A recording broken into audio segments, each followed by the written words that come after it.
비둘기 이야기가 나옵니다. 어느 무더운 여름날 개미 한 마리가 먹이를 찾아 나섰고 강가에 도착했을 때 목이 말라 물을 마시려고 했습니다. 그런데 그만 발을 헛디뎌 강물에 빠지고 말았고 거센 물살에 휩쓸려 떠내려가면서 필사적으로 살려달라고 소리쳤습니다. 마침 그때 나무 위에서 이 광경을 지켜보던 비둘기가 개미를 돕기 위해 나뭇잎 한 장을 부리로 물어 강물에 떨어뜨렸습니다.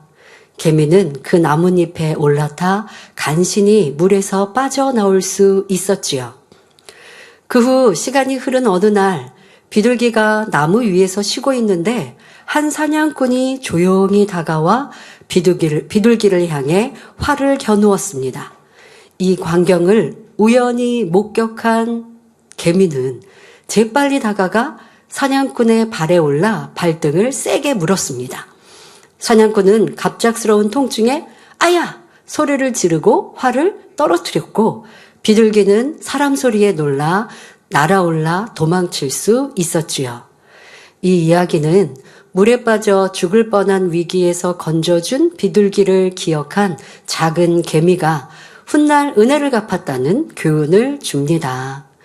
이는 신앙 안에서도 마찬가지입니다. 나를 구원하기 위해 생명도 아낌없이 내어주신 주님의 사랑에 감사하여 빛 가운데 살아가는 성도, 나를 지으시고 아름다운 천국을 예비하시며 이끄시는 하나님의 사랑에 감사하여 하나님을 첫째로 사랑하며 충성해 나가는 성도라면 그 은혜를 알고 보답하는 삶을 살아간다 할 수 있지요. 오늘도 말씀을 통해 하나님께서 주신 은혜를 기억하며 날마다 그 은혜에 보답하는 아름답고 선한 자녀로 나오시기를 바랍니다. 사랑하는 성도 여러분, 우리는 성장하며 부모님과 가족들, 학교 선생님과 친구들, 책과 인터넷 등 각종 매체를 통해 예의범절, 교양, 지식 등 많은 것을 배웁니다. 그런데 배우고 교육받은 대로 기억하여 순종하는 아이는 많지 않지요. 그러니 명심하고 그대로 순종하는 아이를 보면 주변에서는 야, 될성 싶은 나무는 떡잎부터 알아본다는데 저 아이는 크게 되겠어 하며 칭찬합니다. 이는 훈계나 가르침을 기억하여 행하는 것이 사람의 삶에 얼마나 큰 영향을 미치는지를 알려주는 말이기도 하지요. 하지만 많은 아이들이 명심하지 않고 순종하지 않으니 부모님들은 아이가 기억해서 순종할 때까지 당부하고 또 당부하는 것을 봅니다. 그런데 그렇게 사랑으로 자녀를 예쁘게 잘 성장시키기 위한 부모의 당부가 자녀들이 싫으면 에이 잔소리 하신다 이렇게 되지 않습니까? 그리고 부모님의 마음은 자녀가 잘 되기를 바라시는 사랑인데 순종을 내가 안 하면서 부모님의 말씀이 듣기 싫다는 표현이죠. 그러면 되겠습니까?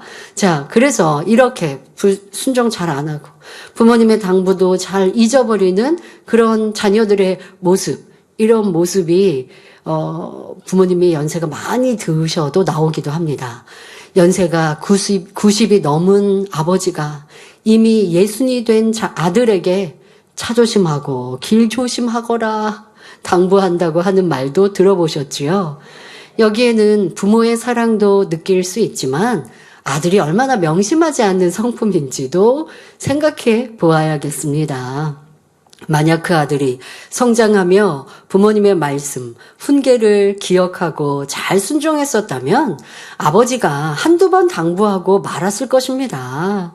하지만 명심하지 않으니 계속 그런 당부를 하시는 것이죠. 자녀가 이미 다 어른이 돼서 이제 더 이상 당부 안 해도 되는 때인데도 부모님은 이렇게 또 안타까운 마음으로 그냥 그게 자녀의 성장 과정에서 습관이 되신 것도 느껴볼 수 있지 않습니까? 혹여 우리 장년 되신 성도님들, 노 부모님이 아직도 나를 염려하신다면 되겠습니까?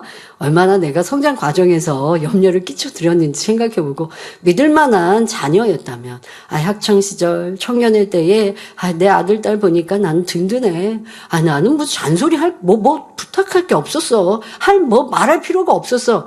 하는 자녀라면, 부모님이 연세가 많이 드신다고 무슨 걱정을 하시겠습니까? 항상 고맙다. 그냥 뭔가 밥 잘 먹고 건강해라. 뭐 이런 말씀 하실 텐데, 그렇지 않고 이렇게 안타깝게 걱정스럽게 하시는 부분이 있다면, 내가 성장 과정도 돌아보시고, 내가 낳은 내 자녀가 말 안 듣는다고 뭐라고 하지 마시고, 내 과정, 내 학창시절을 생각해 보시고, 또 무엇보다 내가 하나님 앞에도 여전히 그러고 있지 않는가 생각해 보시면 큰 교훈이 되겠습니다. 성경에도 보면 하나님의 큰 은혜를 입고 권능을 체험했지만 그것을 기억지 않고 거듭 불순종하고 하나님의 진노를 샀던 이들이 있습니다. 바로 이스라엘 백성이지요. 애굽에서 종살이하며 노역과 학대로 고통 중에 신음하던 이스라엘 백성은 모세 선지자의 인도로 하나님의 놀라운 권능을 목도하며 드디어 애굽을 탈출할 수 있었습니다. 그런데 출애굽 후 그들은 하나님의 크신 권능도, 그들을 권념하신 하나님의 깊은 사랑도 기억하지 않고 어려움을 만날 때마다 원망, 불평하였고 심지어 지도자 모세를 돌로 치려고까지 하였습니다. 우리 인생이 이러한 걸 여러분들 이스라엘 백성을 통해서 깨우치시고 여전히 내가 그려하지 않은가 생각해 보셔야 돼요. 지금 어려움에 왔어요. 그러면 지난번에 어려움 때 어떻게 해결됐지? 한번 이렇게 생각해 보시라고요. 여러분 육적인 삶에서도 한번 생각해 보세요. 이거 지금 내가 당한 이 문제가 너무 커서 막 죽을 것 같은 상황을 만난 적이 있으십니까? 그런데 그게 2년 전, 3년 전이면 지금도 살아있다는 거죠. 죽을 것 같았던 일이 죽을 일이 아니었다는 거죠. 그러니까 그만큼 힘들고 어려웠지만 피할 길이 있고 또 나아갈 길이 있었습니다. 세상 사람도 그렇거든요. 더더욱 우리는 하나님의 아들, 딸들이라면 그래야 합니다. 자, 교회적인 일도 너무 심각하고 너무 커서 이 일을 어찌할꼬 했는데 그 일들이 해결되어지고 평안해지고 또 우리 안에 기쁨이 넘치게 하신 하나님의 많은 역사, 만민의 역사를 보았지 않습니까? 그러면 여러분들에게 당장 또 어려움이 오면 어떻게 해야 될까요? 지금 또 죽겠다고 해야 될까요? 너무 어렵다고 할까요? 이 일을 어떻게 해야 될까요? 염려 근심할까요? 아니잖아요. 전에 죽을 것 같았던 일을 하나님이 피하게 해주시고 도와주시고, 또 어떤 사람은 나랑 똑같은 일을 만날 때 같은 일들 속에 여러 일꾼들의 모습을 보죠. A라는 일꾼은 믿음으로 고백했고 나는 불평하고 원망했는데 시간이 지나다 보니까 일이 잘 됐어요. 내 불평이 얼마나 무색해지고 창피합니까? 그러면 다음에는 그 일을 기억해서 지금 내가 진짜 피할 길이 없을 것 같아도 지금까지 살아왔잖아. 저는 그렇게 살았거든요. 진짜 당장 너무 큰 일들이 있을 때 전에 내가 이런 일이 있었나 없었나? 그래, 이런 일이, 비슷한 일이 있었잖아. 그러는데, 이보다 더 어려운 일이 있었잖아. 그런데 아버지가 도와주시니까 살아났잖아. 됐잖아. 이 일도 아버지께 그때는 못했어도 이제는 하리라. 이렇게 도전하면서 때로는 부족했던 것들도 기억하고 다음에 도전하고 또 그 어간을 잊어버리면 안 돼요. 부족했던 내 모습을 봤을 때 다음에 비슷한 일 아니면 또 뭐 더 큰 일이든 이렇게 무엇이 문제가 오기 전에 계속 기억하여 기도하면 다음에 문제는요 쉽게 풀 수 있거든요. 그런데 왜 인생들이 좋은 일도 어려운 일도 뭐 자기에게 교훈을 삼아야 되는 일도 왜 이렇게 잘 잊어버리는지요? 특히 이스라엘 백성이 우리 인생들의 모습을 그대로 보여주고 있지 않습니까? 여러분, 이러한 모습들 우리는 내 모습으로 알고 이제는 고쳐야 합니다. 자, 이스라엘 출애굽의 1세대 이런 백성들을 누구보다 잘 알고 있는 모세는 40년 광야 생활을 마치고 가나안 가까이 요단강 저편 모압 땅에 이르자 노심초사하는 심정으로 백성들에게 마지막 유언을 남깁니다. 그러니까 출애굽하였을 때 또 약 40년의 시간이 성경을 좀 자세히 읽다 보면요. 40년이 거의 다 넘어섰나? 라는 계산도 하게 되거든요. 자, 이렇게 되는 시간 안에서도요, 이 모세 선지자는 이제 나는 그들과 함께 가나안 땅에 들어가지 않는 걸 압니다. 그리고 여호수아를 세워서 또 이 세대들이 가나안 땅에 들어갈 것, 이것을 이제 아시죠. 그런 상황에서도 아직 마음이 놓이지 않습니다. 부모 세대의 연단을 보았고 불순종을 보아서 마음에 다짐했던 이런 2세대라 할지라도 그래도 또 안타까운 마음으로 당부하고 마지막 말씀을 남깁니다. 그것이 바로 신명기이지요. 곧 가나안 땅에 들어갈 백성들이 아직 믿업지 않았던 모세는 신명기에서 기억하라는 말씀을 참으로 많이 하였습니다. 약 11회가 나오는데요. 본문 신명기 24장 18절에도 너는 애굽에서 종이 되었던 일과 내 하나님 여호와께서 너를 거기서 속량하신 것을 기억하라 하였고, 신명기 5장 15절에도 너는 기억하라. 내가 애굽 땅에서 종이 되었더니 너의 하나님 여호와가 강한 손과 편팔로 너를 거기서 인도하여 내었나니 했습니다. 이스라엘 백성의 미련함과 배은망덕한 속성을 잘 알고 있던 모세는 신명기 31장 27절에 내가 너희의 패역함과 목이 곧은 것을 아나니 오늘날 내가 생존하여 너희와 함께하여도 너희가 여호와를 거역하였거든. 하물며 내가 죽은 후에 이리랴 말합니다. 하나님의 소중한 언약을 기억하지 못하고 계명을 잊고 변개할 이스라엘 백성을 바라보는 모세의 마음은 얼마나 안타까웠을까요? 자, 그런데 우리 만민의 성도님들 참 감사합니다. 때로 우리는 목자님 계실 때는 순종하지 않았고 목자님이 해주시니까 하고 우리의 수고와 우리가 채워야 될 공의는 뒤로 하고 이제 좋은 날 되면 다 되겠지. 내가 지금 변화 안 되지만 나도 예루살렘에 갈 거야. 지금 남아있으니까 내가 목자 신뢰하니까 라고 생각하며 더디 갔던 우리의 모습들. 그런데 모세 선지자의 이 안타까운 마음, 목자님 처음 그러하셨거든요. 2023년 처음에 초반에는 그래 하셨어요. 그런데 점점점 시간이 지나면서는 할 수 있다고, 우리 성도들이 많이 예루살렘에 들어갈 수 있도록 준비해 놓았다고 하시며 잘 사명 감당하라고 하시는 말씀으로 바뀌셨거든요. 그 시간들을 2024년이 돼서야 그 의미, 그리고 그 시간 목자님의 모든 공의를 다 채우신 것을 느껴보게 되었는데, 그 수고와 희생이 헛되지 않도록 우리 성도님들은 목자님이 계시지 않는 이 시간 더 열심히 뜨겁게 달려가고 계셔서 참으로 감사드립니다. 할 수 없어, 나는 안 돼. 목자님 계실 때도 못했는데 이제는 더 안 되잖아 하시는 분이 없고, 목자님의 그 눈물과 희생과 헌신을 이제 열매로 내어드리리라.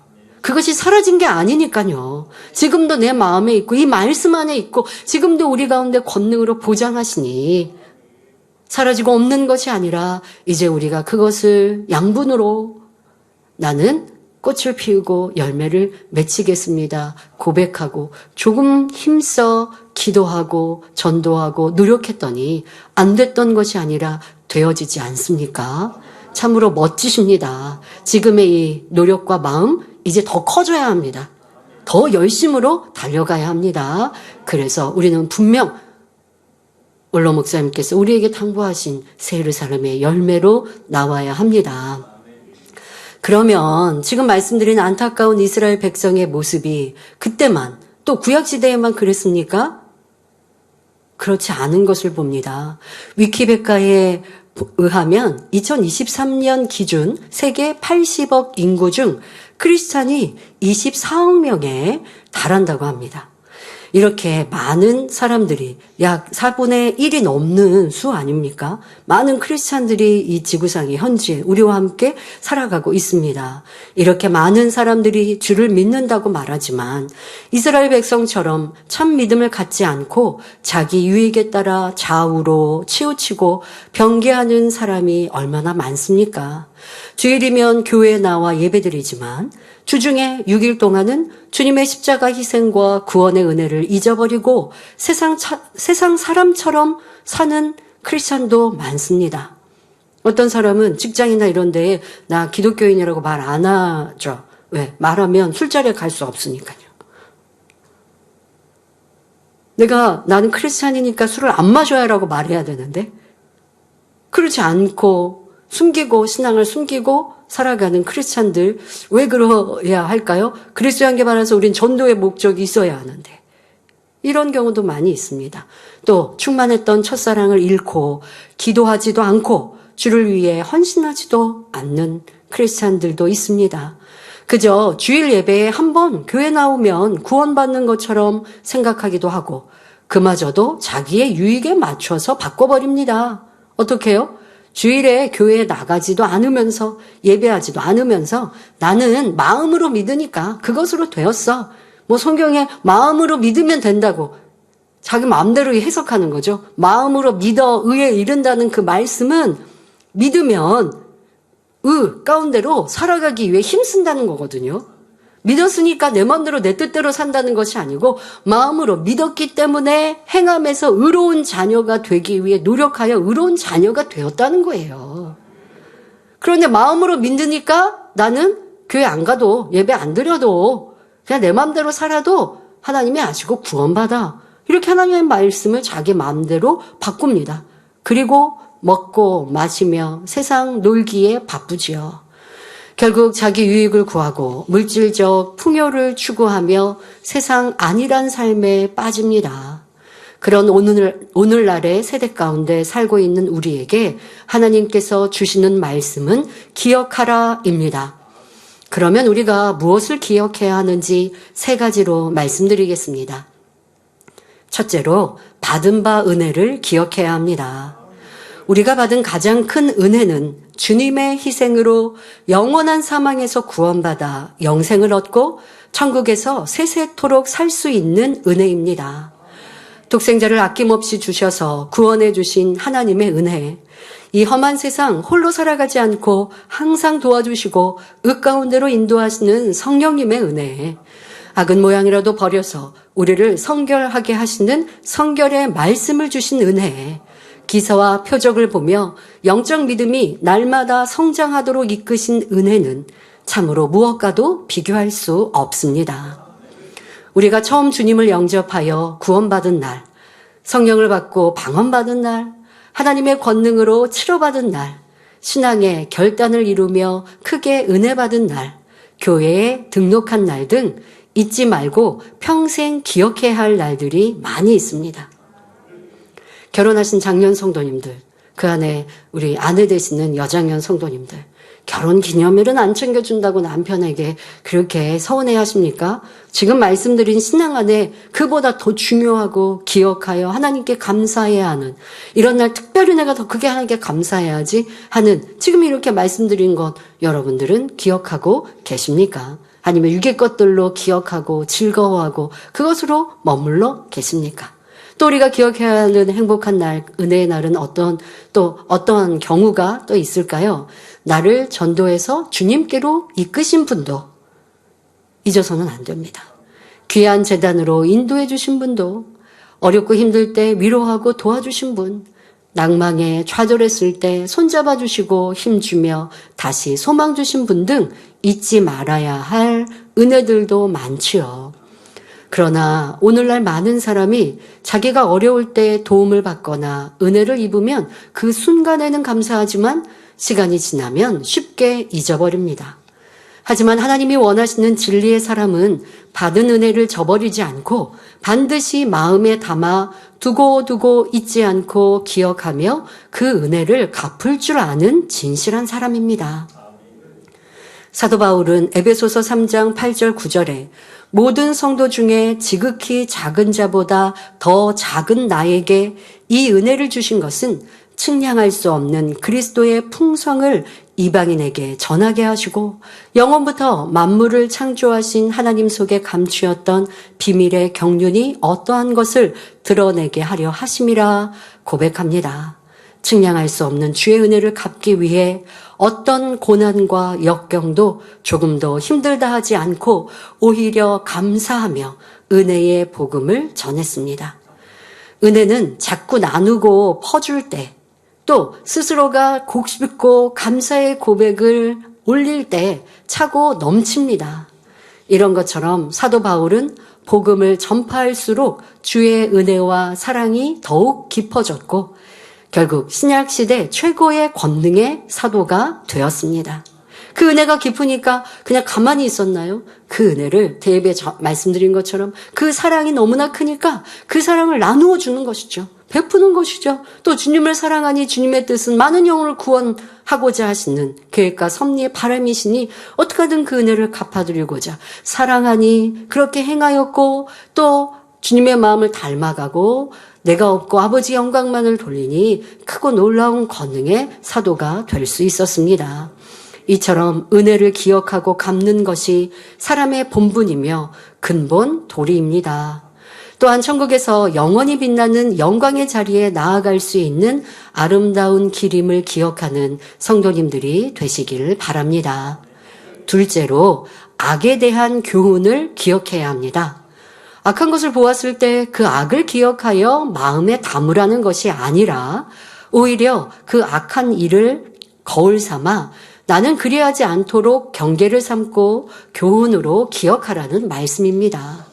로마서 15장 4절에 무엇이든지 전에 기록한 바는 우리의 교훈을 위하여 기록된 것이니 우리로 하여금 인내로 또는 성경의 안위로 소망을 가지게 함이니라 말씀합니다. 그러니까 성경에 보면 특히 우리가 구약시대에 보면 이스라엘 역사가 나오는데 응답과 축복 또 하나님 앞에 인정받고 칭찬받는 의인은 도리어 적고 의인의 수는 많지 않죠. 그런데 악인은 하나님의 은혜를 저버리는 배신하는 이들은 그런 사건들은 더 많이 나옵니다. 하지만 그런 일들이 우리에게 교훈이 되라고 성경에 기록해 놓으신 것이라 말씀하시는 것이죠. 성경을 통해 악을 행하여 멸망의 길로 간 사례들을 읽었다면 그것을 거울 삼아 나는 결코 저러한 악에 빠지지 않겠다 다짐하여 마음에 기억하고 깨어 기도하며 잘못된 관행을 답습하지 말아야 합니다. 예를 들어 민수기 16장을 보면 레위 지파의 고라가 반란의 마음을 품고 르우벤 지파에 속한 다단과 아비람을 포섭하여 당을 짓고 250명 족장과 함께 모세를 반역한 사건이 나옵니다. 이에 크게 진노하신 하나님은 모세의 중보기도에도 불구하고 고라와 다단과 아비람의 장막에 속한 모든 이들을 즉시 심판하셨지요. 그 땅이 갈라지며 그들과 그 가속과 고라에게 속한 모든 사람과 그 물건을 삼켰고 그들과 모든 소속이 산채로 음부에 빠졌습니다.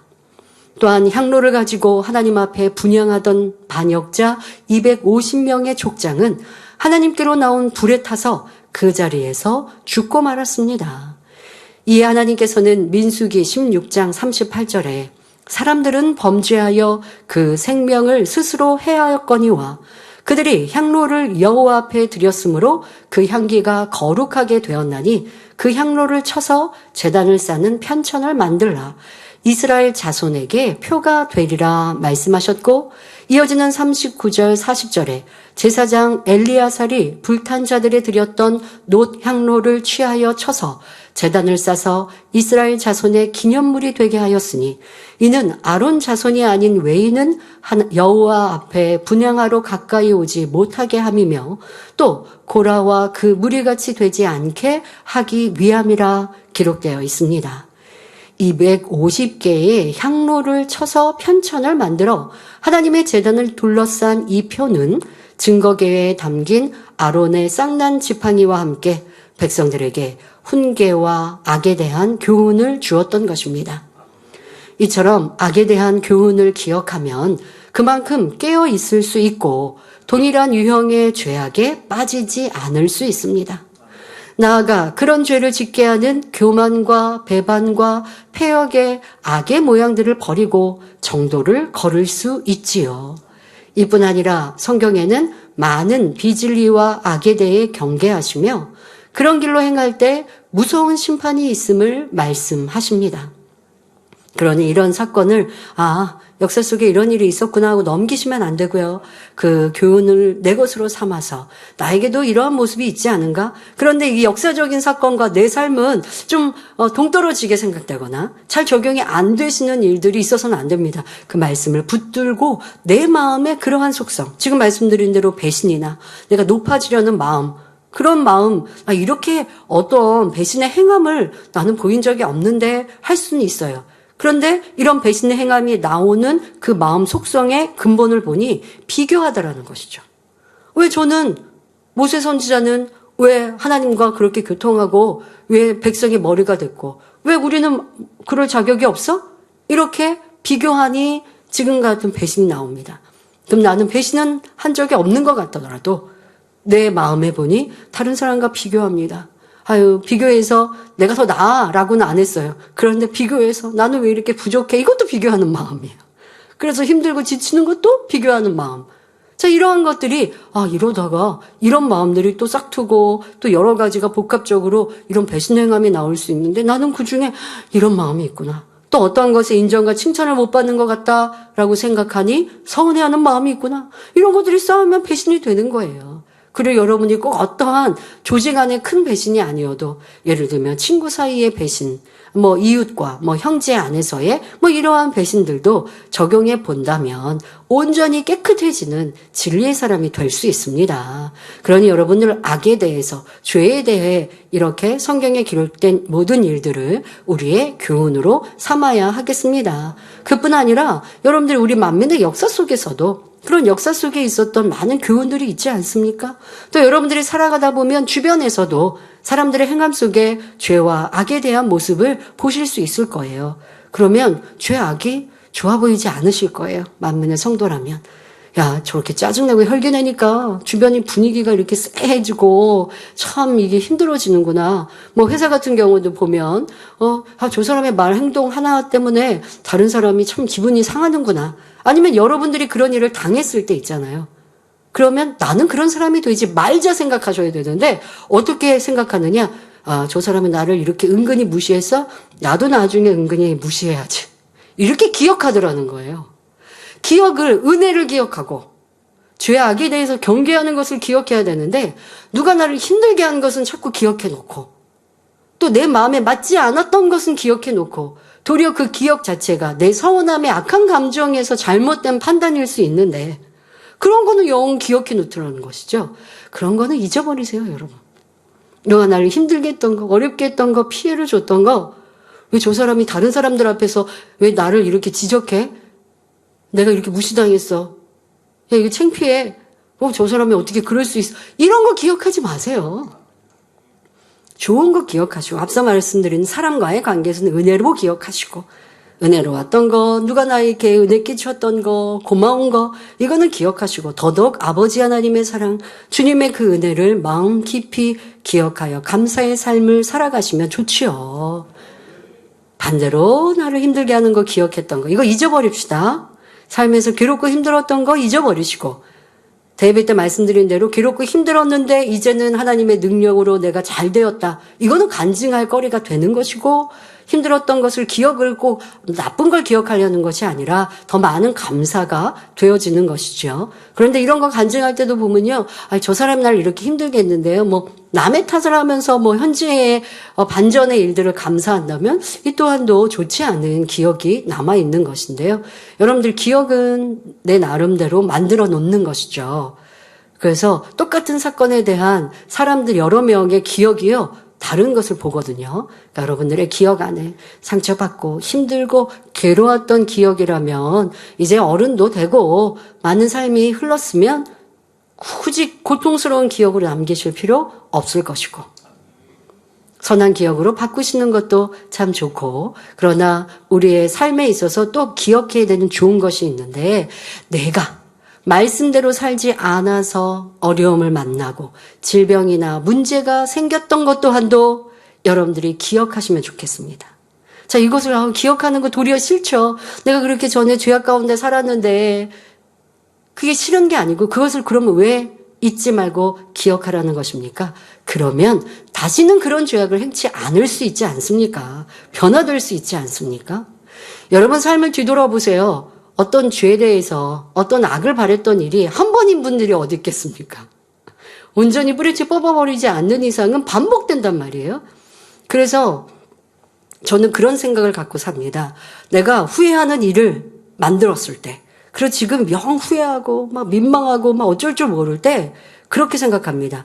지금의 이 후회가 내일에, 다음에, 미래에 다시 후회되지 않도록 마음에 명심하자. 저는 그러한 후회를 하려고 생각합니다. 여러분들 1년을 마무리할 때 보통 사람들이 후회합니다. 내가 올해 한 해 잘 못 살았네. 연초에 이런 거 계획했는데 아유 다 지키지도 못하고 1년을 돌아보니 뭐 남은 것도 없고 삶은 더 힘들고 어려워졌네. 뭐 이런저런 후회를 하면 불평불만으로 빠져요. 그런데 내가 똑같은 상황에 이르렀어도 야 올해 이렇게 살았지만 내년에는 그런 후회하지 말자. 내년 연말 갔을 때는 내가 올해 잘 살았다라는 그런 생각을 하고 나를 칭찬하도록 이제는 더 마음 먹은 거 기억하고 지켜 행하자. 이렇게 다짐하고 후회를 좀 잘하셨으면 좋겠어요. 또 아니면 내가 잘못했던 걸 그냥 막 대충 넘기거나 누가 나한테 지적을 하려는 때 알았어 듣고 싶지 않죠. 지적하고 권면하면 나한테 별로 칭찬의 말 아니면 듣고 싶지 않 이런 분들도 이게 잘못된 습관일 수 있어요. 나에게 정확하게 지적과 권면을 받아서 나를 보고 알고 할 때는요, 좀 마음 아파요.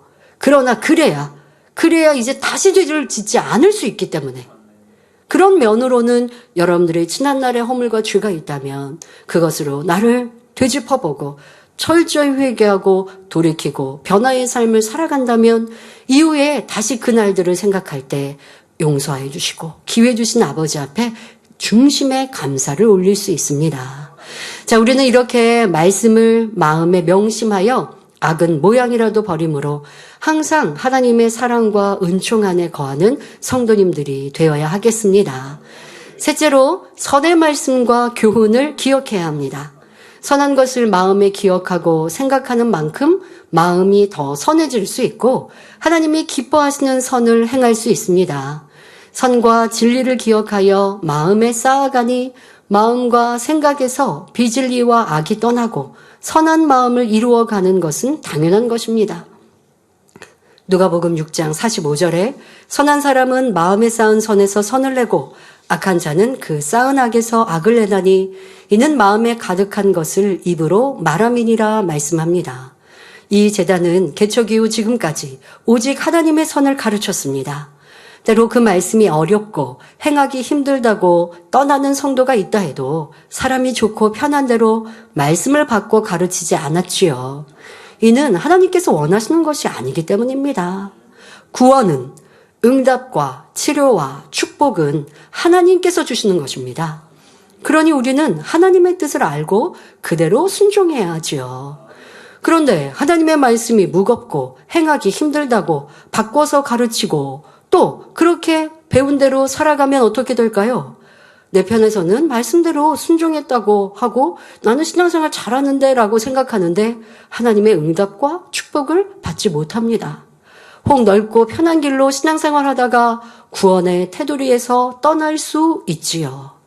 그러니 우리 성도님들은 선의 말씀 듣기를 즐겨하되 더 깊은 하나님의 선을 사모하며 침노해 가시기 바랍니다. 아직은 그 선이 온전히 이해되지 않고 행하기 어려워도 참 빛을 사모하며 변화되기를 노력하는 성도들은 분명히 변화될 수 있습니다. 예를 들어 다니엘과 다니엘 세 친구의 믿음을 보면 너무 위대하시죠? 꼭 그렇게까지 해야 되나? 기도하기 위해서 목숨도 걸어야 되나? 혹시 믿음에 적거나 막 초신자일 때는 육신의 생각이 그렇게 들 수도 있죠. 그러나 이것이 하나님의 뜻이고 도리어 하나님께서 그러한 믿음과 선의 행함을 보시고 반전의 역사로 영광을 받으셨다고 하니까 이게 하나님의 기뻐하시는 뜻이라고 가르치니까 하고 아직은 내가 다 이해 못해도 그건 아니야. 꼭 저렇게 해야 돼? 저렇게 가르치시는 거야? 이렇게 여러분들이 배척하지 말고 마음 안에 담아 놓으시면 점점 믿음이 성장하다 보면 그것이 이해가 되고 결국 그렇게 행할 수 있는 믿음까지 성장하거든요. 이렇게 여러분들이 그 말씀 듣기를 기뻐하십시오. 그러므로 하나님께서 주시는 이 선의 말씀과 교훈을 잊지 말고 기억하여 살아감으로 인간경제학의 아름다운 열매로 나오는 성도님들이 되시길 바랍니다. 결론을 말씀드립니다. 사랑하는 성도 여러분, 우리가 주님 다시 오시는 그날까지 잊지 말고 기억해야 할 중요한 것이 하나 더 있는데 그것은 바로 예배 후 거행할 성찬 예식입니다. 우리는 성찬 예식에 참석해 주님의 살과 피를 먹고 마셔야 생명이 있고 영생의 길로 갈 수 있기 때문입니다. 요한복음 6장 53절에 예수께서 이르시되 내가 진실로 진실로 너희에게 이르노니 인자의 살을 먹지 아니하고 인자의 피를 마시지 아니하면 너희 속에 생명이 없느니라 기록되어 있습니다. 자, 여기서 인자는 예수님을 가리키며 우리가 예수님의 살을 먹지 않고 예수님의 피를 마시지 않으면 우리 안에 생명이 없고 결국 영원한 사망인 지옥에 간다는 말씀입니다. 자, 인자의 살을 어떻게 먹는 것일까요? 인자의 살이란 예수님께서 요한복음 14장 6절에 내가 곧 길이요 진리요 생명이니 말씀하신 대로 진리인 하나님 말씀을 의미합니다. 따라서 인자의 살을 먹으려면 성경 66권에 기록된 하나님의 말씀을 마음의 양식 삼아야 합니다.